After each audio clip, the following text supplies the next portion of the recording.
Programmation musicale, voice track, gestion publicitaire. Nyota FM. Et un support technique, c'est sur Nyota. Écoutez, c'est une nouveauté. Tout de suite, le journal.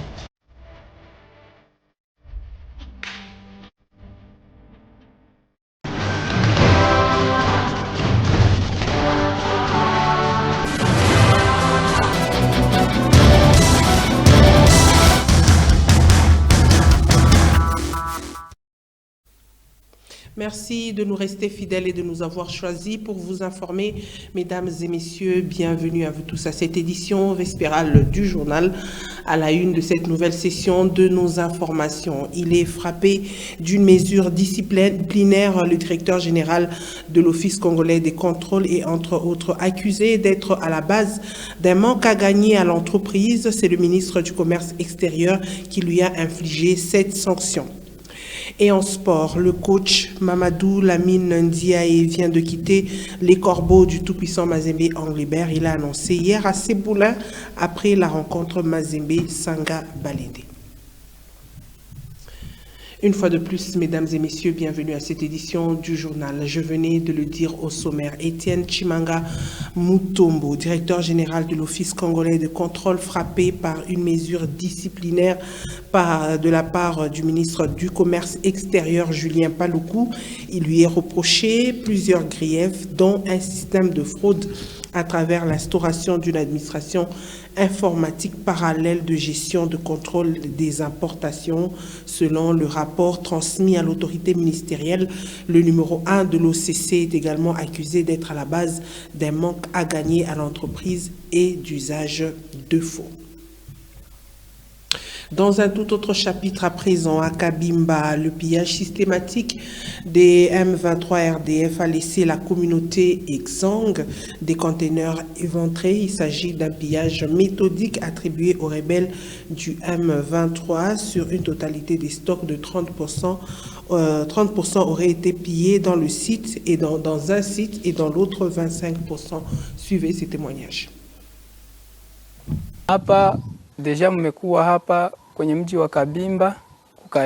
Ici, vous êtes dans la localité de Kabimba, précisément dans la carrière du groupe SK. Soyez les bienvenus. Nous remercions Dieu pour le souffle de vie. Notre localité a traversé une période d'insécurité grandissante. C'est dans ce contexte que les éléments du M23 sont entrés ici.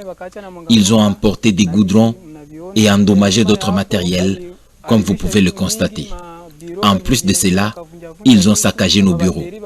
Ils ont volé les batteries de nos groupes électrogènes, les bâches, ainsi que tout autre objet de valeur qui se trouvait dans les conteneurs. Cette quantité de goudron que vous voyez ici, ils ont volé une grande quantité.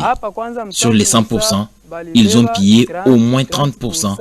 Et de l'autre côté, ils ont volé 25% sur 50% de la quantité totale de goudron. Sur chaque fût ici, était superposé sur l'autre ou dessus. Et si vous voyez tous ces espaces vides, vous remarquerez qu'ils ont volé beaucoup de fûts. Ces gens nous ont vraiment rendu un très mauvais service. Nos cœurs saignent. Nous nous disions que chez nous, ici à Uvira, on allait avoir le développement. Mais voyant la manière dont ils ont pillé ces goudrons et plusieurs autres choses, nous sommes déçus. Les dégâts sont énormes. Ils ont détruit des ordinateurs. Dans le conteneur, il y avait 80 bâches qu'ils ont volées, 3 fûts de pétrole et 1 fût de mazout. Le reste a été déversé. C'était vraiment un désastre. Et même les batteries, bouleaux et graisses qui étaient dans le conteneur, tout ceci a été volé. Lorsque les M23 pillaient ici, nous avions fui. Nous nous étions repliés aux alentours d'ici. C'est le dimanche que nous avions entendu ces crépitements de balles et des fortes détonations d'armes. Mes amis et moi avons d'abord pensé qu'il s'agissait de Wazalendo qui retournaient vers Uvira. Il s'agissait par contre des éléments M23 qui étaient restés. Alors que nous venions voir pour tenter de sauver les restes, nous avons trouvé qu'il s'agissait des M23 qui par la suite nous ont arraché tous nos téléphones. Les faits se sont déroulés le dimanche matin, aux environs de 7 heures. Ndo bakakuya bakatufanya hivyo, bakabeba matelefone benzabo nao bakakia balekire bakababeba. Ilikuwa dimanche busubuhi 7h, ilikuwa 7h ndo walifanyaga hiyo nani. Et nous allons nous rendre à présent dans la commune de la Katouba. Nous sommes dans la province du Haut-Katanga où se trouve un quartier appelé Boukama. Une bonne partie de ce coin risque de disparaître à cause des inondations à répétition à chaque tombée de pluie. Cette année encore, les habitants souffrent de la montée des eaux. Certains ont même abandonné leur maison. Regardez. Cette maison, située au numéro 6 de l'avenue Lakipopo, au quartier Boukama dans la commune de la Katouba, est abandonnée depuis la saison de pluie dernière à cause des inondations à répétition. Elle n'est pas l'unique, d'autres ont déjà connu le même sort et plusieurs avenues sont touchées. Kassapa, Kilobé-Lobé, Rouachi et Lakipopo ne sont qu'une illustration. Les habitants qui résistent mettent soit des sacs de sable devant leurs parcelles, soit élèvent les murs devant leurs portes et fenêtres afin de bloquer l'envahissement des eaux. Tout le quartier s'inquiète.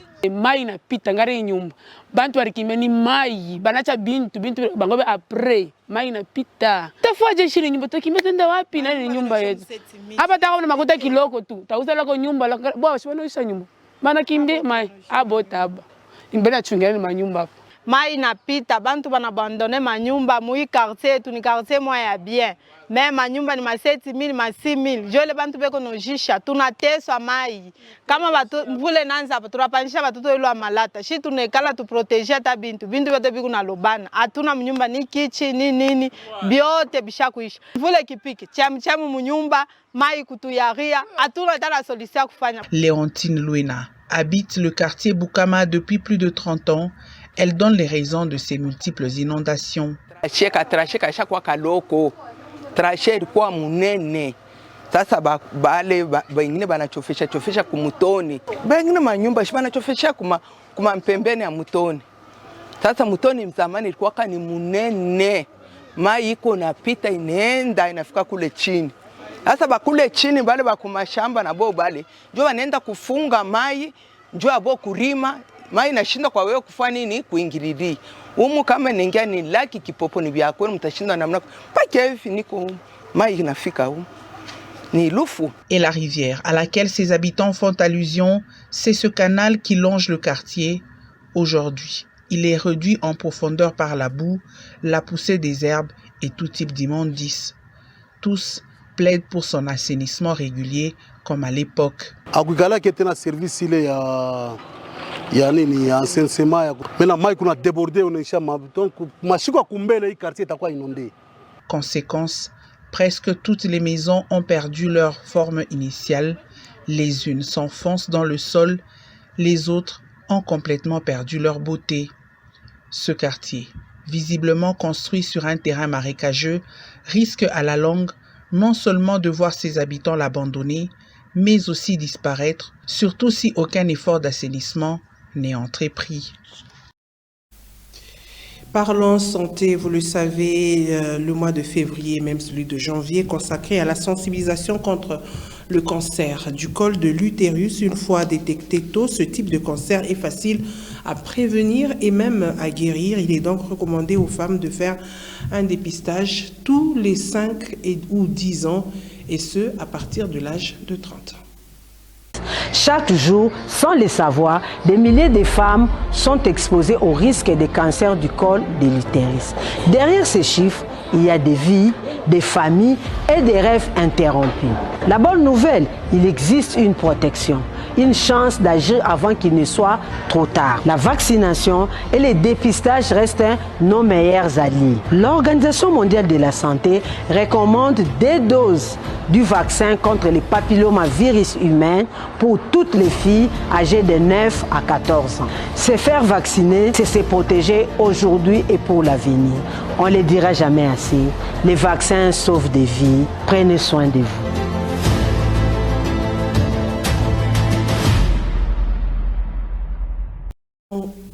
Parlons sport à présent. Les Corbeaux du tout-puissant Mazembe Anglebert se sont imposés au forceps en Ligue nationale de football phase retour ce jeudi 29 janvier 2026 face à Sa Majesté Sanga Balinde. Le TPM s'est imposé sur la note de 2-1. Dan Mbaya a inscrit son tout premier but avec les Corbeaux. Le résumé de cette rencontre avec Jean-Tis Mutombo Moussoul et Micha Kaebe. C'est un peu ce qu'on appelle le flair, savoir sentir le coup, voir le coup venir et lâcher une ogive de frappe qui détruit le filet à une vitesse grand V. Ce qu'a fait Dan Mbaya, c'est une sacrée tuerie. Tout est fait de manière atomique, du contrôle de la poitrine, du toucher pied droit orienté à l'enchaînement tir à mi-distance pour aller chercher la lucarne. C'est ce genre de but qui nous fait encore aimer davantage le football. Positionnés devant leur cage, les sons et hors de Sanga Balinde repartent au vestiaire avec un retard au compteur, chanceux de n'avoir pas encaissé plus tôt dans cette partie.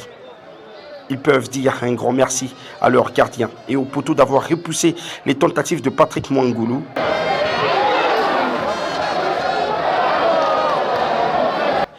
Et cette chance ne va décidément pas quitter l'équipe de Mbujimaï qui se met en selle après la mi-temps. Plus motivée, plus audacieuse, plus généreuse dans les efforts.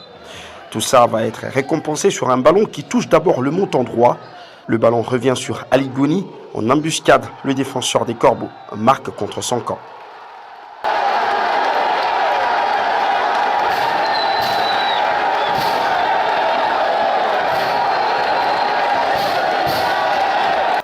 Un partout, Sanga Balinde se met à découvert, offre plus d'espace et pense à réussir l'impensable et gagne ce match.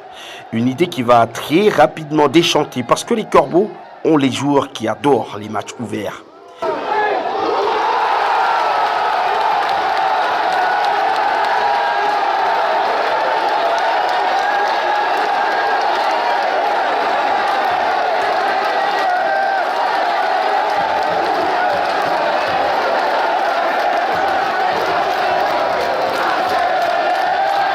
Entré en cours de jeu, Josué Kazema Basso fait la différence sur son couloir droit et double la mise pour le TP Mazembe.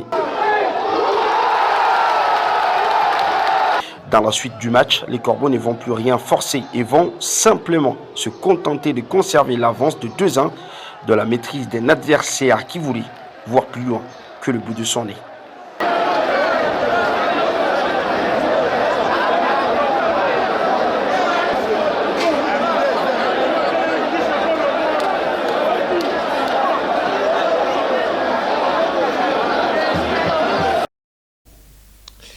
Et pour terminer, ce coup inattendu hier après la rencontre tout-puissant Mazembe Sanga Balinde, le coach des Corbeaux, Mamadou Lamine Ndiaye, a annoncé à ses joueurs qu'il quittait ses fonctions. Le club a officialisé la nouvelle dans un communiqué rendu public un peu plus tard dans la soirée. Rappelons que le coach Mamadou Lamine Ndiaye a effectué au moins 3 ans au sein du TP Mazembe. Suivez.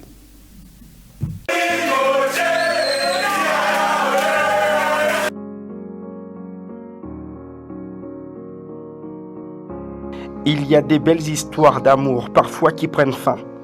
Une histoire qui raconte confiance, patience et loyauté. En peu de mots, c'est à ça que tient le sentiment partagé par Lamine Ndiaye et le TP Mazembe. Son TP Mazembe, dont il n'a jamais caché sa flamme au point de la déclarer tout haut à chaque occasion. Mazembe, c'est d'abord ses supporters, mais je dis bien supporters. Et qu'on est là pour avancer ensemble et qu'on compte sur eux pour pousser l'équipe. Ce jeudi 29 janvier 2026, alors que son équipe réussissait à consolider sa place de leader au classement provisoire du championnat dans son groupe, en voyant ses recrues faire le travail, le porter dans ses bras, personne ne pouvait voir venir la fin de l'aventure du franco-sénégalais sur le banc des Corbeaux. Que c'était sa dernière, qu'il dirigeait son dernier match comme coach des Corbeaux, Lamine Ndiaye, c'est plus de 90 matchs, toutes compétitions confondues, à la tête du TP Mazembe depuis son retour le 7 avril 2023, date de sa signature. Il conduit les Corbeaux Verts à un nouveau sommet africain, avec en prime une demi-finale de la Ligue des Champions lors de sa première saison, perdue devant le National du Caire, Al Ahly. Sous ses ordres, les Corbeaux remportent le championnat national aussi. Il a annoncé son départ à ses joueurs après la victoire devant Sangabalende. Il ne quitte pas Mazembe, mais plutôt le poste qu'il occupait au sein du club, a-t-il dit, que les Corbeaux feront toujours partie de son cœur de football.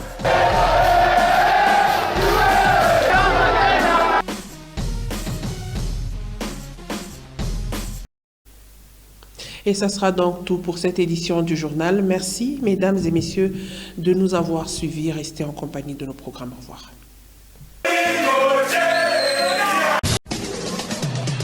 Programmation musicale, voice track, gestion publicitaire. Nyota FM. Et un support technique, c'est sur Nyota. Écoutez, c'est une nouveauté.